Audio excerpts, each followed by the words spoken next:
इन सवालों के जवाब जरूर पढ़ें। अल्कोहल आदि लेने से अच्छी नींद आती है। कई लोग इस गलतफहमी में जीते हैं कि सोने के पहले अल्कोहल लेने से अच्छी नींद आती है। सच्चाई इससे कोसों दूर है। असल में अल्कोहल नींद भगाने के लिए जिम्मेदार है। दूसरी परेशानी है कि लगातार अल्कोहल लेने से लत लग जाती।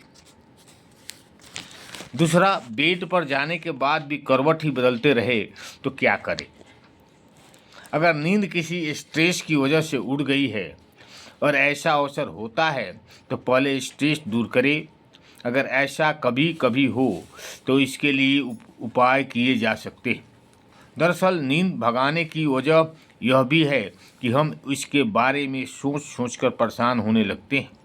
ऐसे में उस शख्स को किताबें पढ़ना, हल्की आवाज़ में से संगीत सुनना जैसे काम करना चाहिए। अगर कमरे में सही कहीं से रोशनी आ रही हो तो उसे भी बंद कर देना चाहिए। सपनों की वजह से नींद कब डिस्टर्ब होती है? जब हम नींद में जाते हैं तो ब्रेन की एक्टिविटीज कम होने लगती है। जब सबसे ज़्यादा गहरी नींद में होते हैं तो भी ब्रेन की एक्टिविटी जीरो नहीं होती, बल्कि बहुत कम एक्टिविटी रहता है।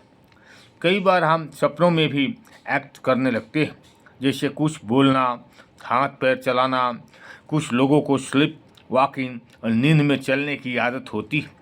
अगर कोई शख्स इस तरह की एक्टिविटीज कर रहा है तो मुमकिन है कि समझ ले कि नींद की क्वालिटी उतनी अच्छी न है, क्योंकि नींद में उसका ब्रेन काफ़ी एक्टिव रहा है। इससे यह गहरी नींद में जा ही नहीं पाता। लेकिन अगर इस तरह की परेशानी या कोई रुकावट नहीं है तो नींद गहरी होगी।